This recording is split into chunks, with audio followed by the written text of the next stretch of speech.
perfect volley, isn't it? He strikes it so well. What an excellent finish.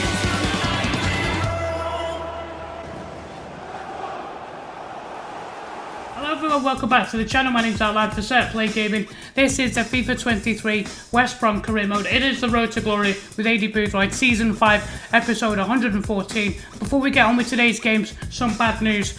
Shola Shortire suffered a sprained knee injury in the last match, and he's going to be out to up to 4 weeks. So we're going to miss him in this run-up of crucial games. We also have another injury as well. Dan Neil has suffered a sprained knee injury. He's going to be missing up to 4 weeks. So both of those guys are going to be out in some really important games. We're going to rely on some of the other players like Fuchs and Yakuslu, who's come back to carry us through this spell. Coming up in today's episode, we are playing both Aston Villa and Wolves in away matches. And then we have the semi-final against West Ham at Wembley to finish the month of April. But we begin today with a match at Molineux taking on Wolves. Let's see how we get on. Alright, so starting with this away game against our rivals Wolves. This is going to be a difficult game because Wolves are pushing themselves into the into the top 10 actually. They're having a really good season. We'll just check out their lineup to start. They got Nick Pope in goal. They're playing a 4-3-3 led. Lineheart, Helvede, Tagliafico, Malinowski, Guay and Ruiz. And then Mbuemo, Barrow and Hwang up front. So you can see why they're playing so well in the Premier League this season. Some good players. This is our lineup. We're going with our regular 5-4-1. Griffiths in goal. Furlong, McCrory, O'Shea, Panzo and Timon. And then Grant, Yakushlu, O'Reilly and Diangana, with Therese Campbell up top. All the attention, of course, is on the FA Cup semi-final against West Ham, but we can't let our guard slip in the Premier League. Opening few minutes, O'Reilly into Campbell, Therese Campbell, baits in the defender and turns away from him, accelerates into the box, looks for the near post shot, but it's a good save as Nick Pope pushes it away. And teammates to play it to. Not messing around with that clearance. And then just a few moments later, as we were trying to apply the pressure from a corner kick, we've given it away, and all of a sudden Mbuemo plays in Musa Barrow, and Musa Barrow has the legs here to get into the box and fire it past Griffiths. Just 9 minutes in, and we are a goal down. Committed too many men forward and didn't get back quickly enough. Is devastating. It's so hard to defend against, and then through on goal he just goes for power and smashes it past the keeper. There's no stopping that. I think we should only be committing that many men to a corner kick when we're absolutely desperate. We just saw an opportunity and didn't really take it, and then didn't recover. Now how about this for a lovely piece of skill by Malinowski. Sets himself up, goes to take the shot, in comes O'Shea and makes the block, but a lovely little flick by Malinowski to set himself up. On the counter-attack. And then on 28 minutes, Musa Barrow into Malinowski, spins Panzo, low shot, and it's turned away by Griffiths. You expect to see Josh Griffiths play a lot more matches in the second half of this season, and no doubt I think going forward there's going to be a real battle between him and Bailey Peacock-Farrell.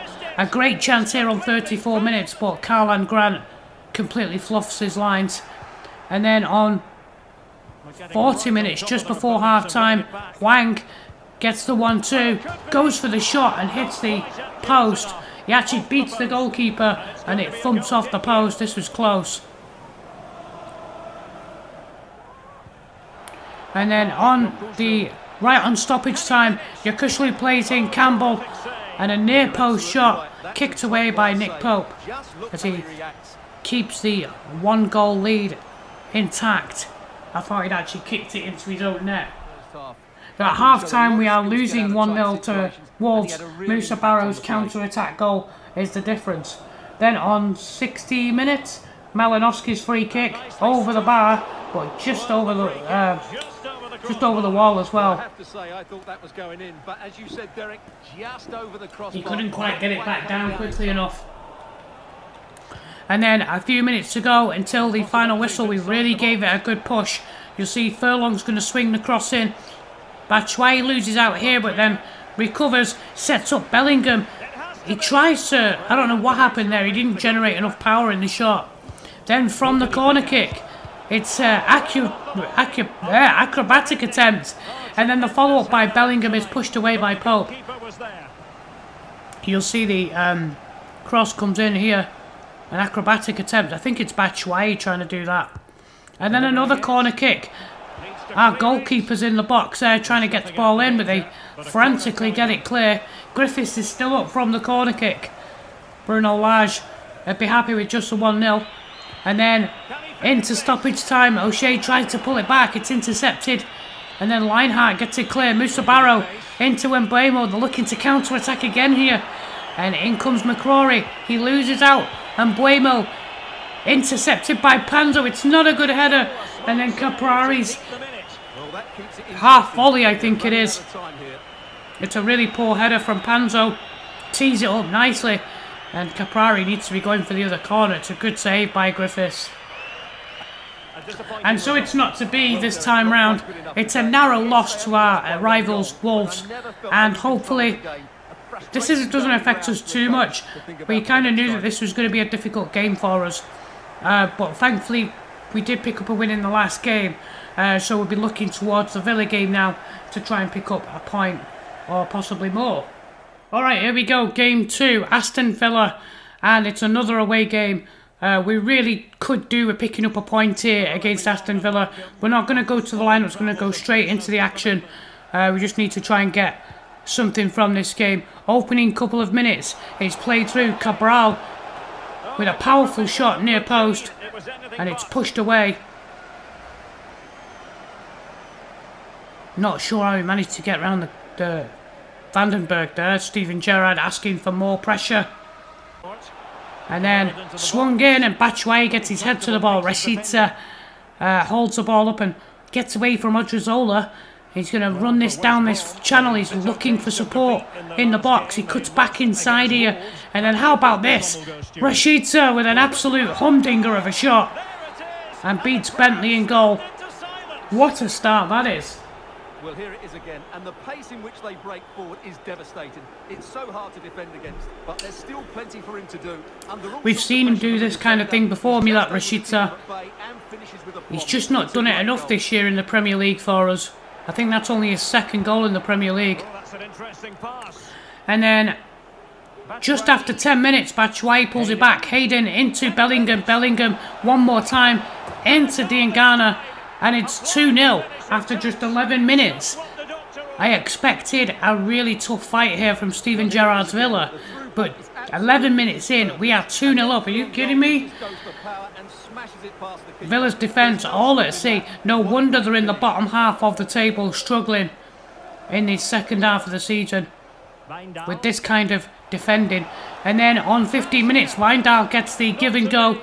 Edge of the 6-yard box. How is he ballooning it over from there? Steven Gerrard clasping his hands together, hoping for a prayer. You're going to hope for a prayer with a shot like that. One thing I will say is Joe Bellingham had a really, really good game. He wasn't dominating the midfield, but in terms of his passing range, both long and short passing, was very good. 18 minutes in. A cross from Sharp and Batshuayi's header pushed away. And then 37 minutes. Lovely turn by Rashica. Batshuayi back into Rashica. He's not offside. He continues to go into Diangana. Chests it down. Bottom corner. 3-0. Thank you very much. Grady Diangana completes his brace. We'll see this here. Villa defenders with their arms up in the air. Lovely control by Diangana. Odriozola, I'm not sure why he's in the middle trying to mark Diangana there. Maybe he's coming off the flank. But he does a terrible job. And then Bentley comes out and Diangana finds the bottom corner. And then on 43 minutes, a poor pass. Poor communication by the defenders. And Vandenberg was the one that gave it away. Crossed in, and then I don't know why O'Shea's not heading that away. He has to be clearing that away. Arthur Cabral pulls the goal back. And Villa are going to celebrate this, even though the 3-1 down. A cross by Bertrand Traore. And like I say, out comes the goalkeeper there. If he's coming out, he's got to fist it away. And O'Shea doesn't head it. So at half time, we are 3-1 up. Still say we're very much in control here. And then just before the hour, well won by O'Shea, steps in, wins the ball, Bellingham, and then Bellingham into Batshuayi. Batshuayi drops away from Odriozola into the box, and I thought he'd scored again there, but a good save by Bentley to keep it at 3-1. And then a few moments later, back we come again. Rashida cuts inside Leon, and Rashida chips it over the head of House and into Batshuayi, who thumps the ball in, and it's 4-1. I can't quite believe it. Keep in mind as well that all season long I've kept the same sliders. You know, we've struggled to score really more than 2 goals a game. So this was quite a surprise for me. 73 minutes in. They're pushing for a second goal here. Wepo into Cabral. Beats the goalkeeper, but it hits the post. It hits the crossbar, and we can get it clear.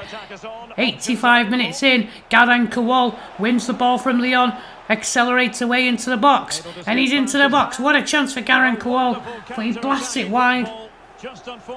If he could have just finished that, 5 would have been magnificent. 4's great. Really, really great. We can't complain. And then Enoch Wepo back into Cabral, who proved to be quite a danger for Aston Villa all game. And a fantastic save by Griffiths as he comes out and meets that strong parry by him to push it wide. Everything looks good as far as the goalkeeper's concerned. And we win this one by 4-1. This undoubtedly is one of the biggest wins of the season for us. And it is possible that this win alone could end up seeing and guaranteeing our Premiership survival, given the games that we have left. On to the final game.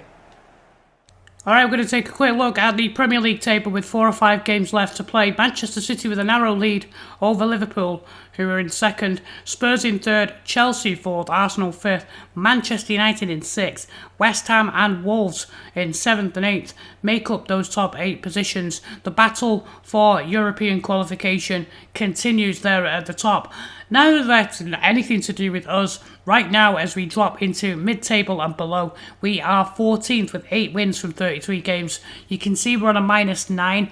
We do have goal difference in our favour. You can see Everton, Fulham make up the top 10, and Crystal Palace and Brentford, Aston Villa mid-table. Dropping into the bottom half, Leicester and Leeds just below us, and then Nottingham Forest just outside the relegation zone.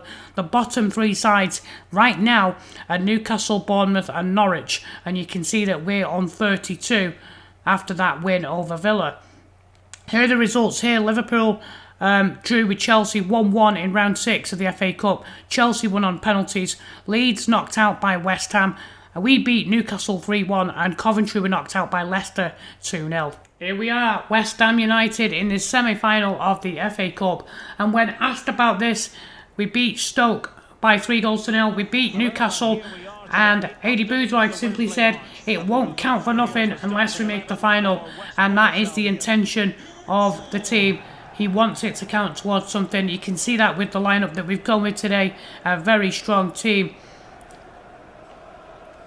And Iheanacho preferred up top. Bailey, Peacock, Farrell in goal.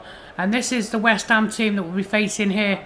I think it's either Chelsea or Leicester in the other game. David Moyes goes with his strongest team as well. You can see Randall Kolo Muani. He is their danger man. And we also have to be cautious about Sinistera coming in off the left-hand side. He's also a danger as well. But they're basically going with a 4-2-3-1 with 2 holding players. Opening few minutes, O'Shea gets his head to the ball. It's pulled down, and Musrati's stinging shot parried away by Bailey Peacock Farrell in the opening few moments. And then on 8 minutes, Kelechi Iheanacho plays it wide. It's Karlan Grant, and he swings us in, edge of the 6-yard box, and in comes O'Reilly. All he has to do there is make a solid contact, but it glimpses off his head. He has to head it straight. If he heads it straight, he scores. Really, really vital miss. And then on 29 minutes, it's going to come back Estupinan to Sinistera, shot blocked, and Vandenberg getting in front of it there. Good defending by the team. Then from the corner kick, Sinistera clips it in. Edge of the 6-yard box. Randall Colomawani's near post header. David Moyes wanting more from his team. Colomawani's actually the top scorer in the Premier League with 22 goals this year. So it's no wonder we have to be mindful of that. And then into stoppage time in the first half, our corner kick of our own. Diangana swings it in. Pickford making a great save here. It's a great leap from O'Shea. You see there, glimpses it down. I thought he'd scored. And we go in at the break. It is 0-0 at half time. As we expect, a really tight and tense occasion. Neither side wanting to give anything away. And then a free kick on 50 minutes. Swung in and headed towards goal. A great save by Bailey Peacock-Farrell. And the corner's been given. You know, for a big defender, O'Shea gets out-jumped and outperformed in the air a lot, doesn't he? And then on 60 minutes, Rodon goes in through the back of Iheanacho. And I actually think here this is a yellow card. Some referees might even say it's a red. But you let me know in the comments what you think. I think if I do that to one of their players, I think I get sent off. And it's quite important because a few moments later, Iheanacho again takes it past Rodon. And Rodon basically just hacks him down. So at this point, I think he's got a yellow card. But I'm thinking to myself, shouldn't he be sent off by now? That's easily 2 yellows. I just think if I make those challenges that my man gets sent off. Maybe for the second one he gets a yellow, yes, but he should be getting something for that first one as well. 68 minutes, cross swung in. Iheanacho, it holds up nicely in the air for him. And Iheanacho unmarked here. It's a great header and Pickford getting across to keep things 0-0. 70th minute. McCrory holds the play up. He's going to play it into O'Reilly. O'Reilly into Iheanacho, who turns Rodon. Chance for Iheanacho. And there it is. The opening goal. It's taken 72 minutes. And some retribution a little bit, because in the second half West Ham have been kicking us all over the pitch. And Iheanacho into the box, and it's a fantastic composed finish as he lashes it past Pickford into the goal. Into stoppage time, we've just got to hold on, and we managed to hold on here. We make it through to the Wembley final. We're going to be coming back here. I don't know who we're going to be playing with. It's going to be Chelsea or Leicester, but it's a hard-fought win over West Ham, and I think it's well deserved. Premier League safety still undecided, but we are definitely through to the FA Cup final. Thanks for joining me on the channel today. I hope you enjoyed the episode and enjoyed those wins. I'm going to be back on Thursday with episode 115, all Premier League action as we take on Crystal Palace, Leicester and Fulham. If you'd like to support me on the channel, please consider watching any of the episodes from the playlist available at the end of this video. Until then, this is our lad for Set Play Gaming.